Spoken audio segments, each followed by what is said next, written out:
Hi friends. So today we are going to talk about why did we move to US?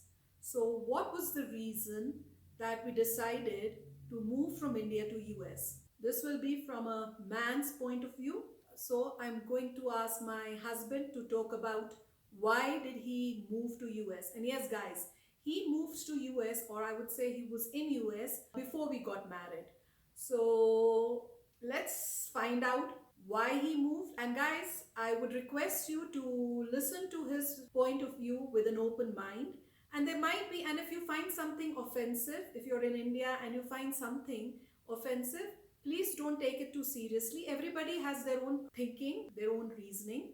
So watch this video with an open mind, and if you disagree and you want to write a comment about it, just be polite. Kindly don't use rude words, and put across your point in a nice manner. And on a lighter note, I just know a little bit as to why he moved to US, but life has been so busy that even I myself do not know the reason why he did it. So with this video, even I'll also get to know him better and know why he moved to US and decided to stay and live here.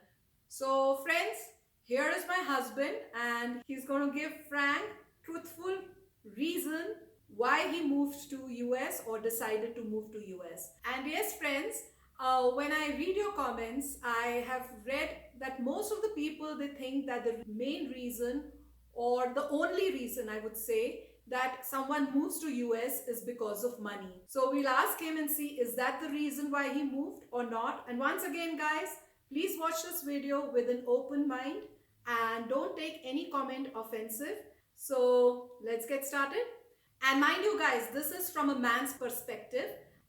And if you are living in US, you move from India to US, you might find certain points that he probably will share that you would totally agree with, or you might have a different reason for moving.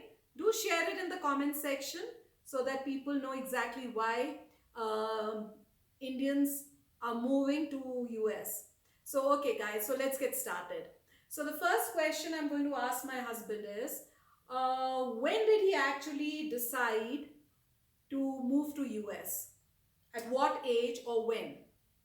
Right. So, it was early 1990s, and I was at the time in my early 20s, and I did my graduation and from a very good college, and then I just, of course, we are from New Delhi, so I started finding jobs in New Delhi, and it was taking me months and months, and I couldn't find a job that I liked, and at the time the point was that you need to know somebody to get a job. So after searching for quite some time, 5 6 months, and my parents were also getting pretty anxious that why is he not getting a job. I took a job, and it was a job that fixes mainframe computers. And of course, that was not the ideal job for me, fixing mainframes. And at the time, we had some huge systems and big companies, and I thought, okay, let's try it out. And I did that for a couple of years, but it was not a good fit. I thought, hey, I want to go into software. My engineering was in software, so I can't really, although I knew hardware also. But so, I started searching for other jobs, but no way. At the time, there was no internet as such. It's not like you just go to internet and find a job. You have to look through newspapers. So reading newspapers, and I found a place that said that, hey, if you enroll into our training and you do great, we will give you a job offer.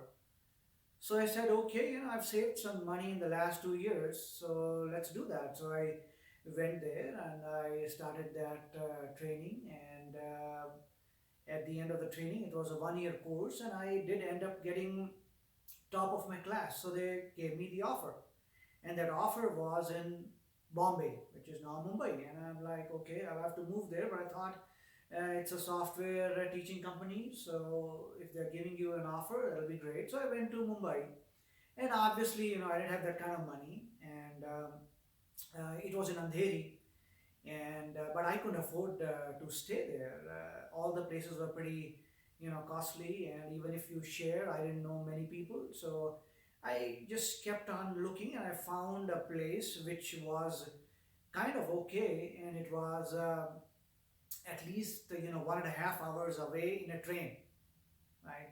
And it was near the train tracks because that's all I could find. And there was no running water, in the sense that you'd have to go and um, when the municipality had timings when the water would come and they will give the water, you go out, fill the water, put it into your home, and you can boil that water to drink. And that was drinking water, and then the other water would come a couple of hours a day, and that will fill up the tanks, and then you can take a bath and stuff. So it was a pretty tough life.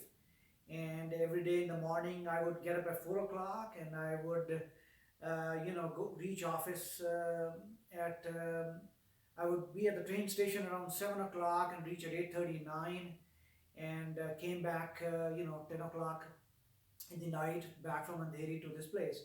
And what I realized was that every day in the train, it was pretty difficult because people was just right next to you, right? I mean, anytime you go into the train in Bombay at the time, and I'm going to call it Bombay because that's how the city that I remember, and you will go in and there are people everywhere, right? And you would get pushed inside and you were pushed outside, and people are just standing right next to you. And somehow my stop was not the first one, so I always had to stand for 1.5 hours. And I was very unhappy person. I was like, okay, the job is good, but I don't like this, back and forth, and it'll take me a while before I can get some money to change the situation. So in spite of that, I kept doing it, and I was doing pretty good in my work. I in the newspapers I saw somebody saying that, hey, there are some jobs if you want to apply. There are jobs in Middle East. I said, okay, big deal. Let's give it a try. So I applied, and they said, okay, fine, you're great, and we need you, and you can. We want you in the Middle East for 1 year. And this was the richest country in the Middle East. Now it is the richest country. At that time, I think it was pretty good, but now it is the richest country, one of the richest countries in the world. So I went there, and I was shocked looking at the amount of money that that country had. Population was less, the infrastructure was fantastic, and the buses were public buses were kind of empty. You could get in and go. The taxis were pretty cheap, and the food was pretty good. The gas, I mean, the petrol was as like water. So, and I looked at the lifestyle of people, and I was amazed. Wow, this is a very good way to live. There was strict laws, and there was no democracy. So those were negative points. So I stayed there for 1 year, and the sheikh said, "Boss, you're doing great. We would like to extend for another year." And I said, okay. I mean, I would like to go back. Thanks, I love it. But he said, no, this stuff has to be finished. Unless you finish this stuff, you've done a great job, and we love you. And until we have some, more things to do, we would like you to finish, and we are not going to give you your visa back. I'm like, okay. But we'll upgrade you. I mean, you'll stay in a better hotel and all that stuff. I said, okay, I'll finish the job and I'll go. So that was the agreement. Okay, these were again 1990s, and then I finished the work in 7 months, and they were really happy. And they said, "Here's your visa. You can go." And came back. And when I came back to Delhi, and then again I started looking for jobs. And at the time, whenever I would go to some interview, and they would say, "Hey, you have an experience in a different country, and these are fantastic, resume, and you have fantastic referrals." So, so yeah, I mean, some people offered me a job in the US. I said, okay, I mean, let's give it a try, because at the time internet was coming around and new technologies were coming. So I said, these technologies look pretty good, and I think I should opt for that. So I came here, and again I had another same shocker, not that a big of a shocker, because I had seen the Middle East, and I said, okay, this country has democracy. This country has a good standard of living. You live in a decent home where you get electricity 24/7, you get water 24/7, basic infrastructure is there, the roads are great, crime is low, and people seem to be welcoming outsiders. It's not like somebody is really, showing any hatred. People were welcoming, and it was to be, as I remember, Texas, and so things were pretty good. And so I said, okay. And when you went to the work, I saw it was very disciplined kind of work, and it was very very rewarding kind of job. You would do great, and you can see great things coming out, and people being very happy, and uh, get you get promoted accordingly. And when I had to go to get my driver's license, learn how to drive, get electricity connections, everything was quick. And I was like, wow, this is the forms that I had to fill. They were small, they're a little bit form, and you fill it and it's done. There was no red tape. Everything was quick and efficient. And even to I remember getting a driver's license. I went in, and in 30 minutes it was all done. And I was like, really, it's done? That's it? He said, yeah, that's it. And then I waited for a week, and I got the driver's license in mail. I'm like, okay, this is fantastic. And then everything was great. Then there was something about the I understood what is the meaning of um, standard of living. you know if anybody had any problems, let's say in your neighbor somebody had a problem, the police would come, and they will be very polite, and they will really help you out. And I would say, okay, and this is a new thing for me, that the law enforcement is being nice to you. And one time I was in a going in my car, and I didn't stop, and I missed the red light. And police cop caught me, and he said that you crossed the light. And I said, yeah, I did cross a light. Is there something I can do for you? And he didn't understand. He said, what do you mean? He said, this is it. I mean, you crossed the light, and this is the 2 points on your driver's license are going to go. And you, it was at the cusp of almost a yellow and a red. But he said, no, just be stop in time. And again, I asked him, is there anything else I can do for you? I mean, can we work it out? And he said, what are you talking about? So I said, okay, this is interesting. So he So gave you me were trying to bribe them? yeah, I thought maybe something I can work. I gave him the money, and that's it. But so that didn't work, and he was like surprised. He was like clueless. What the heck is this guy talking about? And I said, okay. And the other guy is not getting anything. I said, fine, okay. So let's. I took out my purse. He said, no, no, I'm just going to give you a ticket, and these are the instructions. You go over there, and I'll show you. And so at the time, internet had come along, and and I went to the link. He said, you can call this number, or you can do this link. I didn't have internet at the time, so I just called a number. They said, okay, you can dispute the claim. You can come to court and dispute the claim, or you can just pay the money. If you pay the money, we will just deduct 1 point on your driver's license. I said, okay, fine.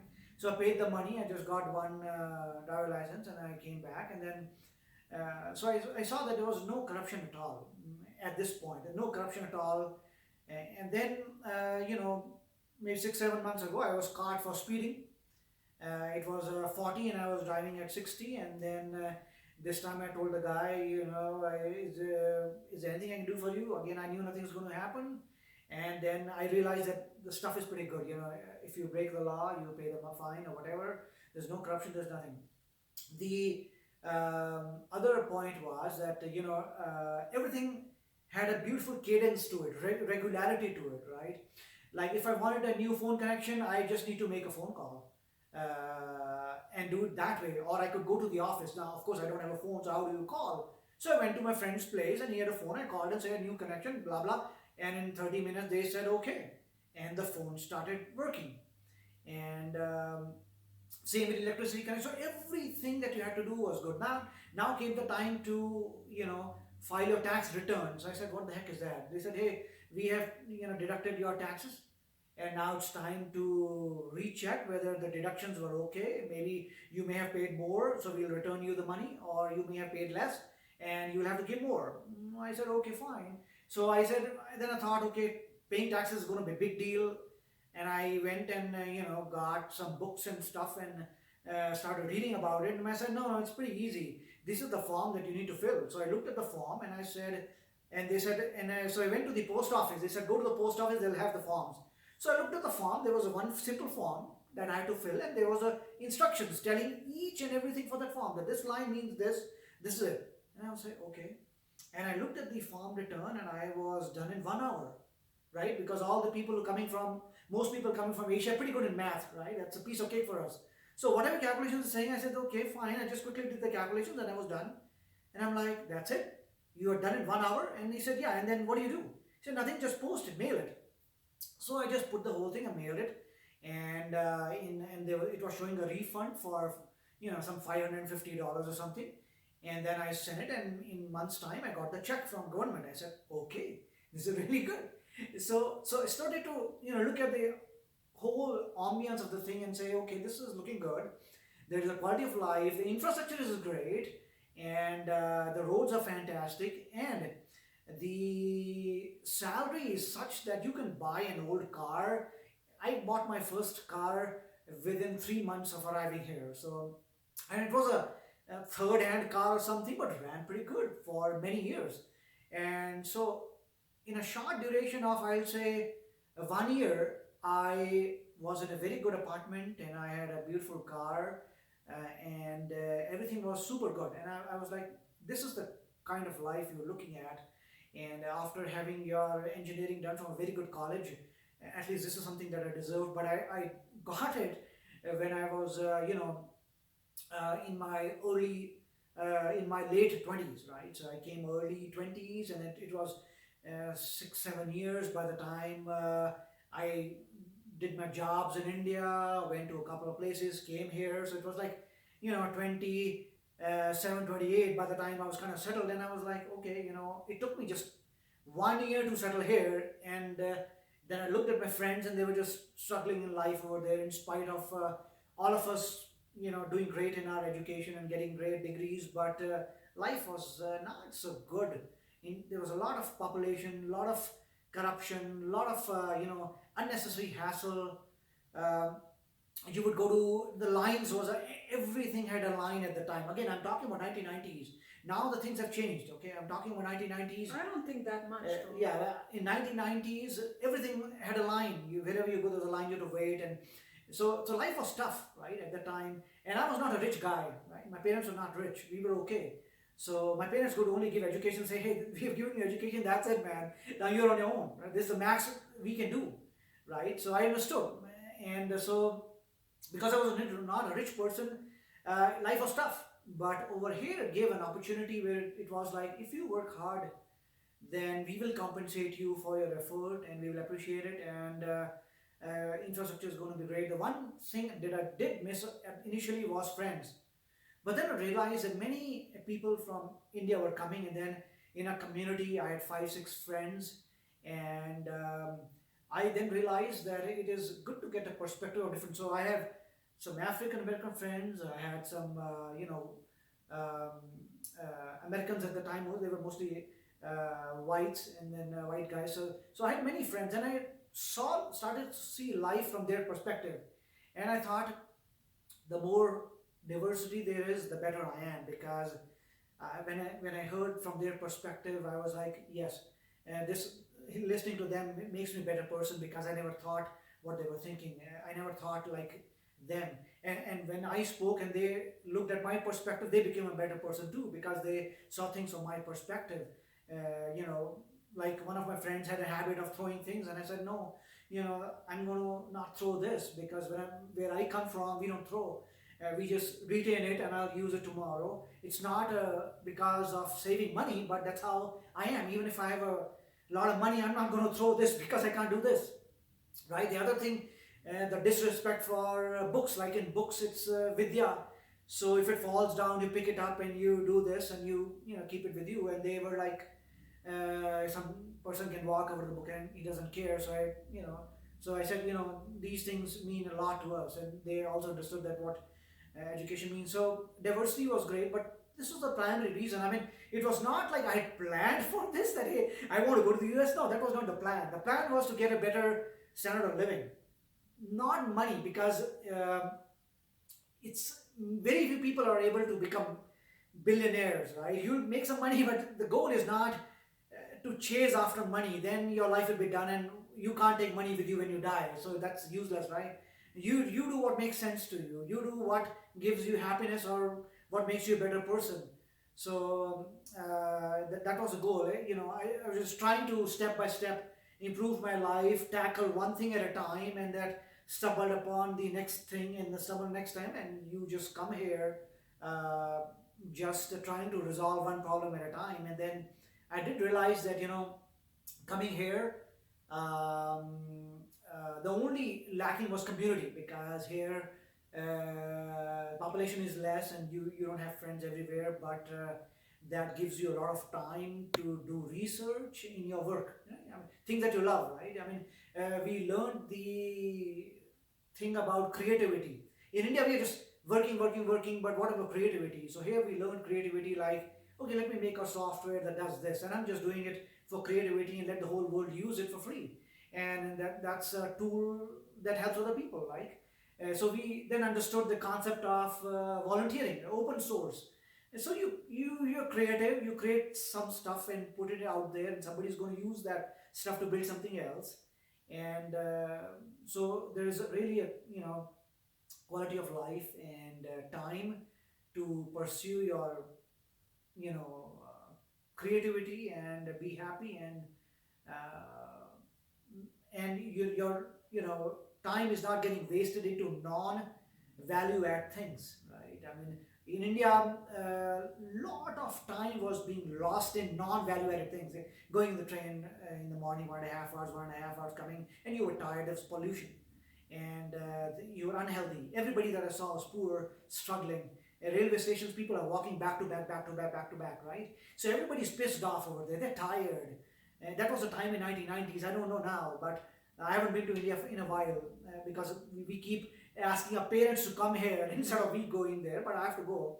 But the point was that looking at all that, I feel that I made a good decision. That's what I think that, and I stumbled upon one thing after the other, and that's where we are. That's where we are now here.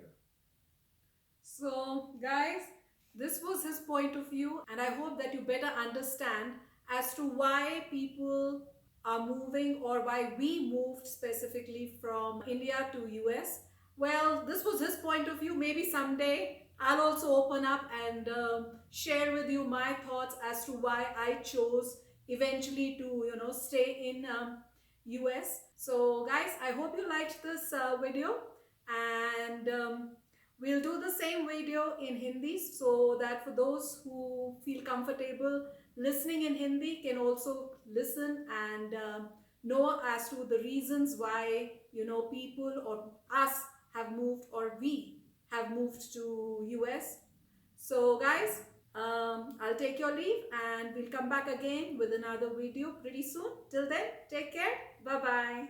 Oh, and if you're new to my channel, don't forget to hit that subscribe button and hit the bell icon so it notifies you when I put in my new video for you to enjoy. Bye!